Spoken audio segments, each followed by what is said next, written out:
Good afternoon, everyone, and welcome to our fourth Google Hangout for the Ohio Teacher Showcase.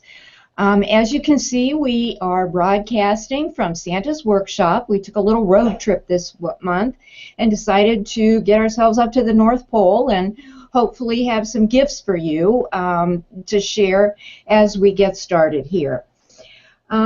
We have four things that we're going to take a look at today. First of all, we went through the evaluations and noticed that a number of you had some concerns, and we want to begin by talking about those concerns and hopefully clearing up some problems that you may be having.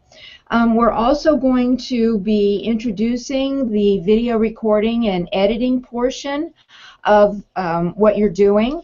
And we're also going to talk about project-based learning logistics and how you can manage your project. And then finally there will be a wrap-up where you can ask any questions or receive information about when things are due. As always, go ahead and just jump in and unmute your mic if you have a question. We'll be glad to answer those questions anywhere along the line. I'm going to start by going to the Ohio Teacher Showcase website. I'm going to share my screen with you and work my way through a couple of places that you might be missing in looking for things. One of the participants from the November evaluation mentioned that they wanted to know how we can communicate with other teachers.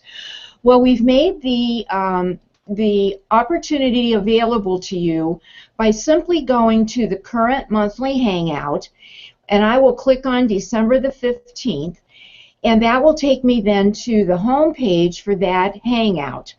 And as you can see here, we have set up for you a Padlet. You can use this Padlet to communicate with each other in addition to receiving information from the program organizers. If I work my way down here on the Padlet and get to the bottom of the Padlet page, there is a pencil here that always indicates editing when we're working on a website. So it says that we can add a post simply by clicking. Well, what I'm going to do is click on the pencil, and then it gives me a little Padlet area here where I can put in my name and I can write something. And so if I want to communicate with someone else about a project with math, I could say something like, I am working on a math project. Anyone have any tips for me? And then I simply click off of that. That becomes a live piece of Padlet, and then someone else can come along and go down to the bottom of the Padlet, click on the add post and say, sure, Barb, I've got something that you can use. If you can see here, you'll also notice that I have an edit pencil here, and I also have a trash. So if I want to delete this post, I can do so, or I can edit it, but I'm the only one that can do that. So if you're looking for some help with something, try putting it on there, or if you'd like to offer some help, put it on one of the Padlet posts. And I'm going to remove my post right now just to show you how that works. Another thing that we noticed is that some folks would like to see some lessons about video examples. Well, we actually added the link to last year's Ohio Teacher Showcase videos right here. And again, if you go to the December Hangout page, just by going to your Hangouts and clicking on December 15th, you can easily get to here. If I click on Ohio Teacher Showcase, that's going to take me to the website for the iTip Ohio group, and then I can actually look at the videos from last year in two ways. One way is I can simply go right to YouTube and go to the channel where they're posted. The other way is that I can scroll through and I can look at numerous projects simply by either clicking on the video. I can also go to the lesson plan that the teacher used for the video, and I can take a look at what this person from Eastwood did in order to plan. As I said, there are lots and lots of different videos here. These all are about English language arts, but you can get the idea about what some of the teachers did for their showcase project. Again, that's under the December monthly hangout. There was also a comment from someone, oh wait, before we leave the December hangout, my colleague here at Western Reserve posted an uploading a video to Google Drive PDF. You're going to eventually have to do that. I think that's somewhere February 17th, I believe those are due. And you're going to have to, yes, February 27th. You're going to have to upload that video. So remember that the video is here on the December hangout. As I said, someone else mentioned that they are actually still struggling with their storyboard. Well, we talked about storyboards in November.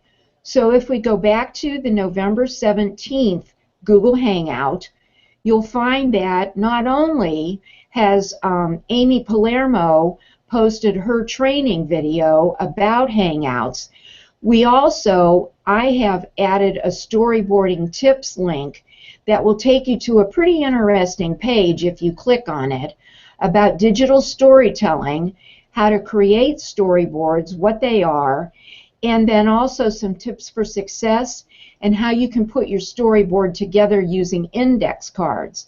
I would also suggest that you might want to use Post-it notes and write your storyboarding ideas on those Post-it notes, and then you can just put those up on the wall and create a storyboard from those. So hopefully that will give you a little bit more information. Amy also posted her storyboarding information, and then Judy Tucker from NWOET posted a link to creating videos that communicate. This is a very good, about 8-minute video that talks to you about how to create videos as well as the whole idea about developing storyboards. So again, that's under the November Hangout because that's where we talked about those. One more thing I want to mention to you is that some people talked about on the evaluations, how do they submit their storyboards? Well, again, we have an area here for help and how-to about submitting files, and that's in the menu at the top.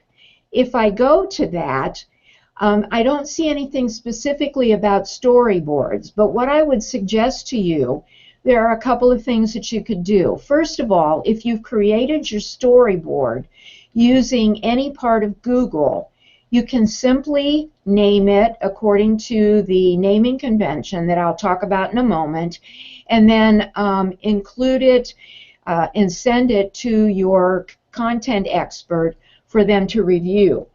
If you created it by paper and pencil, though, I would suggest that you scan your document as a PDF and use the naming conventions given here, and I would use district last name hyphen storyboard and save the PDF with that name, and then you can follow the directions here for submitting, uploading documents to Google Drive. There's a whole video about that.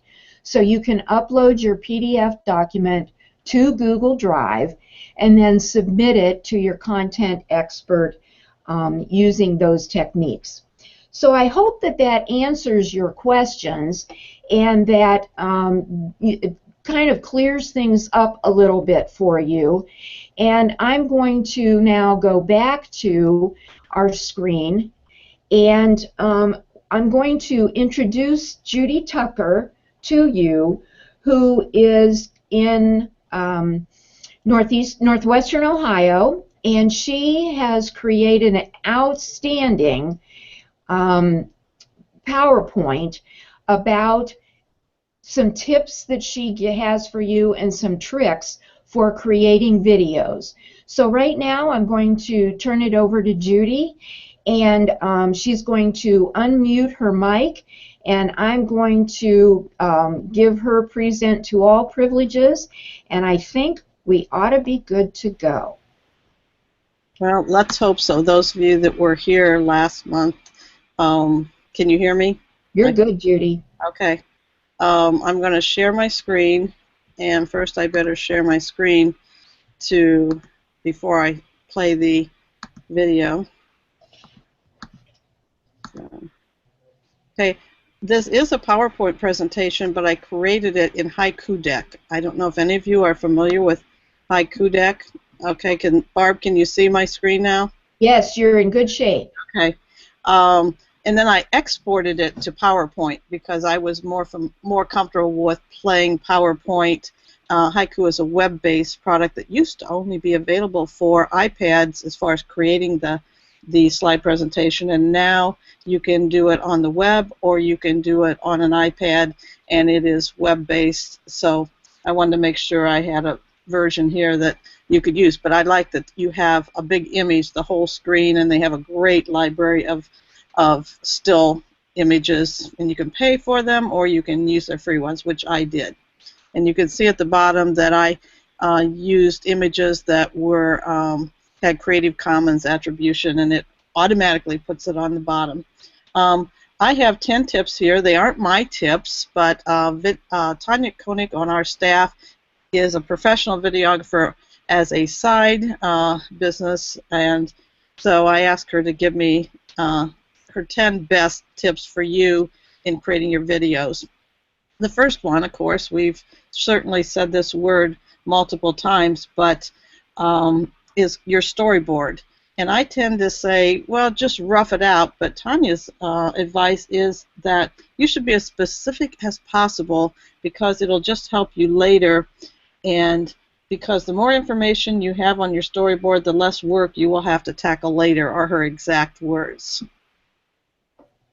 The second one is to use a tripod when you're filming, and I realized that not everybody has the funds to purchase a tripod like this one in the picture here, but John, who is watching now, gave me the idea that a bandstand might be the perfect tripod, and what school doesn't have a bandstand of some kind, those black metal ones that are in the music room, and that he's thinking about using that when he does the part where he introduces his PBL lesson for the video. Judy, can I jump in here? Can you change to that tripod picture? Oh, it is on my screen. I just thought since you are, let's go back and see if you can, because it is on my screen, but it's not on your screen, Barb. I've got this. Just over on the side, in the slide side. It's not. It's stuck on the very first one. Oh. And tips for videos. No, I was advancing it, so let me start the presentation again and see if we can jump on it, because, or I can, you know what I can do? Why don't I just use it like this through the, I'll enlarge it, and that way you can see that screen now, right? And I turn off the sidebar, and we'll just not use the play feature. Is that good? I'd rather have be advancing, and I'm not sure why it wasn't advancing when I did it in the play mode. We're on 10 tips. There we go. You're good. Okay, I'm not going to use the play feature. We'll just suspend that. But I've seen people use cardboard boxes that they kind of tape or glue together for a makeshift tripod, but keeping that iPad still is kind of difficult because it's kind of large. So that's the critical thing in getting really good quality video, is that's probably the most critical thing, is keeping your iPad still. Okay, the next one, use a microphone. Now, we didn't talk a lot about this in any of the trainings, but they do make mics. The microphone on your iPad is pretty powerful if you're within an arm's length, but when you get more than an arm's length away, you might want to consider buying an inexpensive one like this gentleman has here on his lapel. And of course, it's called a lapel mic, and it is wired. and you would use where you would put in your speakers. That's where they go. They're made for mobile devices, and so one that says it could be used for a mobile device would work. I don't know that a Bluetooth lapel mic would connect. I'm not for sure. You'd have to read the specs on it. But my suggestion is if you can't use a mic and you want to have the students talking and hear them, that you might record them and then later take out that soundtrack and put in some voiceover with the students doing that voiceover, making a separate audio file. I think that might work for you. For your introduction, as long as you keep it within an arm's length, the iPad should be just fine on the microphone. The next one is the lighting.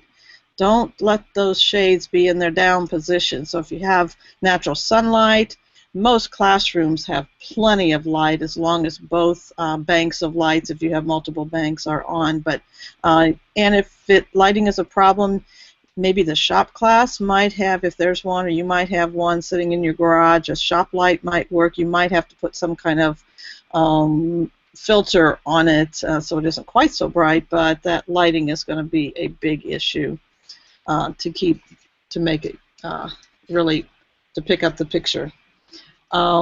The next one is to keep rolling. Don't turn the record on and off if you can help it.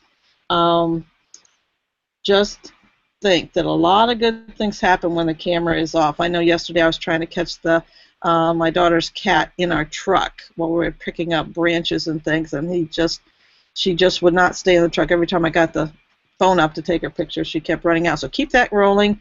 And I do want to mention that you may have to uninstall some of the apps on your iPad if you went crazy putting apps on. Check your usage in your general settings on your iPad to see how much space. I really can't tell you how much you would need, but you have a 16 gigabyte iPad, and that you don't have full use of all 16 gigabytes. So, but if you've bought or installed an app, when you go to put it back on, there will be no charge if you happen to pay a 99-cent, $1.99 or whatever, but realize that if you had some data connected like that, some pictures that were part of that app, that's going to be lost. So if you can find a way to save them as a still image or something and put them in your camera roll and take it off and back up your iPad to iTunes or iCloud so that you can get them back easily, that would be my caution on that.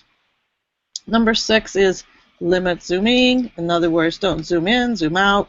That gets a little hard to notice or to put up. You might get seasick, and so simple is better. Actually, if you're holding the iPad, just taking a step or two forward is probably going to work a little better than zooming, because when you tend to zoom, you tend to make the camera jiggle or the iPad jiggle, so just limit your zooming as much as possible. Next one, number 7. Record several takes. Don't hesitate to ask the talent to redo the action. If you've never heard the word talent used before, those are the people that are in front of you. You're filming them. They're referred to in the professional realm as talent. So ask them to do it more than once. You never know when you might have somebody in the background doing something that you really can't cut out. So ask them to redo it. I know some of you are doing multiple classes. Perhaps you can tape the same thing in those classes to have several takes. Number 8, use appropriate videos, audio, and cuts. You might find some good still shots that you took. It's never bad to have too much video, that you can always cut it down. Remember about the sound, that'll be covered in the next one. But B-roll is those extra things that are used when you're trying to make a transition from one place to another, one scene to another, and you'll need some of that. So just keep on rolling that camera.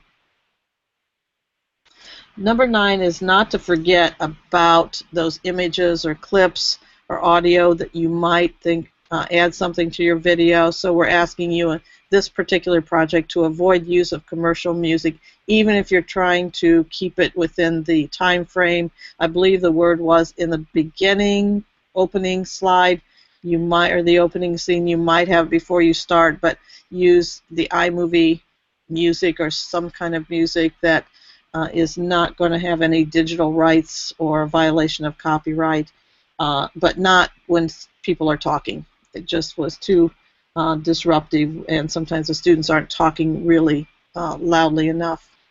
And finally, get written permission for the talent. Check your school's office if you don't have this information, and find out if the students filled out a form, which students can be videotaped, and there'll always probably in most schools be one or two whose parents did not give permission or gave specific permission or specific orders to not include that student, their child, in any videotaping or media releases. And you need to know that, and maybe have them work behind the camera as an assistant to you or whoever's taping, or maybe even be the one that tapes the PBL lesson that you're doing. Otherwise, if any of you need a form, please contact your EdTech agency, and we can provide you with a form that could be used for media purposes. These tips came from Tanya, as I said, and they used Haiku Deck, and I do plan to place this video on the Padlet at the bottom near where it talked about your uploading of your storyboards. So we'll get that up for anybody that might have missed it and wants to review it. Are there any questions?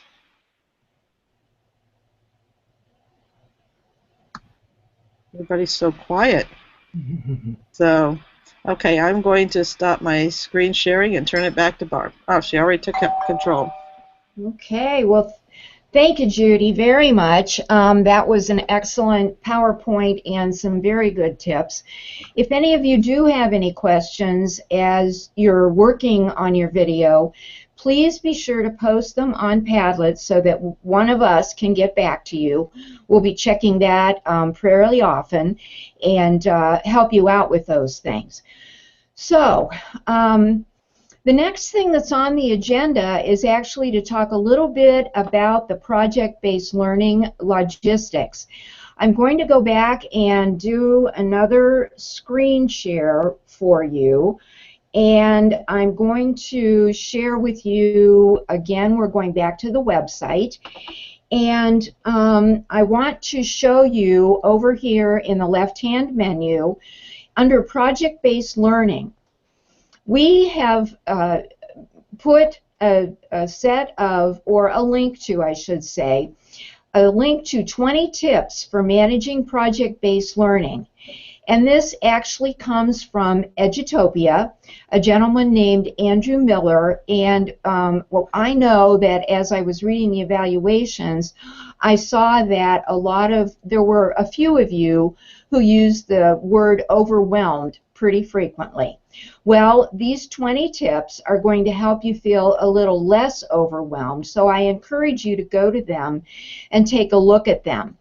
For the time being, though, I'm going to simply talk about a couple of them that, as I teach project-based learning classes, I think are fairly important, and they should be able to help you out of that feeling of being overwhelmed and giving you a little bit of more control over the projects that you're doing.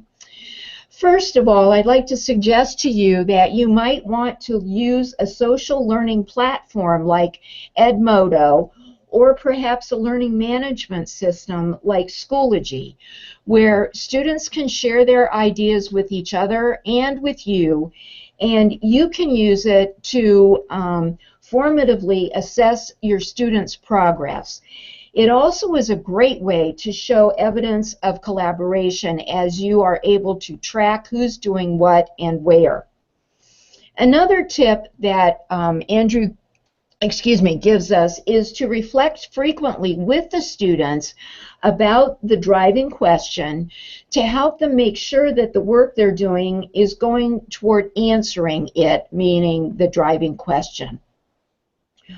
Also, when you're doing your groupings, Do your best to group your students intentionally. I suggest that you do not use random grouping because you'll set students up if you group them themselves for the best possible success. Try to use heterogeneous groups that are so that there are student experts in each one of the groups. If you're doing something artistic, put an artistic student in that group, in those groups, so that each of the groups have the advantage of being able to use them. Another tip is to celebrate achievements, no matter how big or small. The kids still just love those gold stars and the stickers and the labels and the stamps. And I discovered recently that Mozilla also has some really cool new badges that celebrate students' learning, and the kids just love those. And then finally, if you create engaging projects that are authentic and relevant, the kids are going to stay interested and stay on task. So I encourage you to go to the project-based portion of the website and go to the 20 tips to save your sanity, if nothing else. I am going to go back to the showcase overlay, and I want to use that. Hold on one second.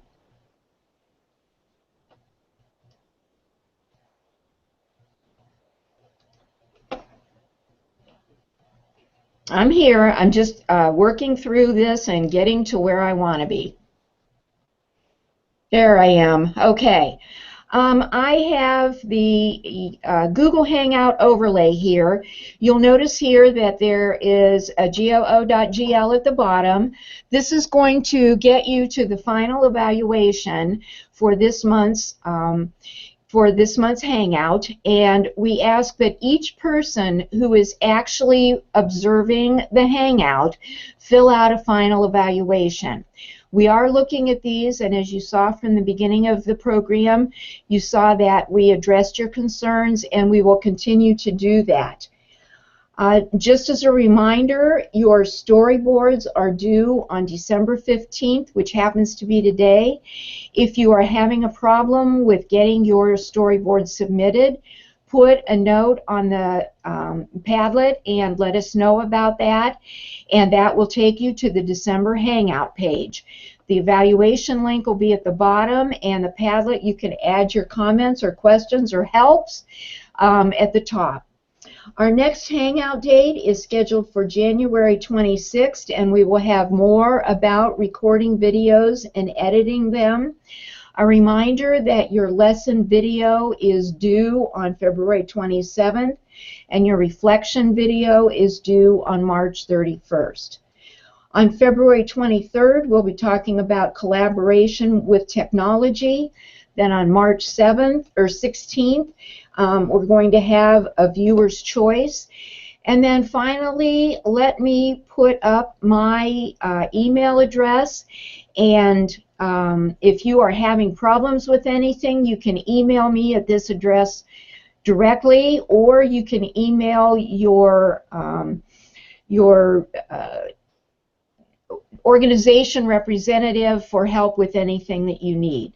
So at this point in time, does anybody have any questions that they'd like to ask, or any comments that you'd like to make in the chat room, or you can grab the mic? Well, if not, from all of us here at Western Reserve Public Media, Jeff Good and myself, we wish you a happy holiday. And again, we are broadcasting from the North Pole, so we'll be back in our offices tomorrow. Santa said that he'd give us a lift back down to Kent, and we will be back in our offices waiting for your questions tomorrow. Holly had a question that she posted in the chat on the side. Okay, let's go to that. Holly, still having problems with her iPad being already zoomed. Who's Holly with? Holly, I would suggest that you contact your organization representative and chat with them about that. See whether they can give you some help. Jeff is going to give you a little chat out here too.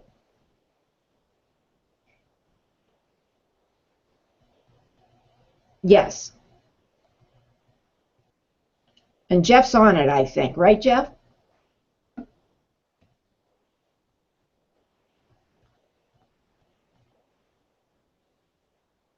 Okay, Holly, Jeff will get back to you, and happy holidays to everybody.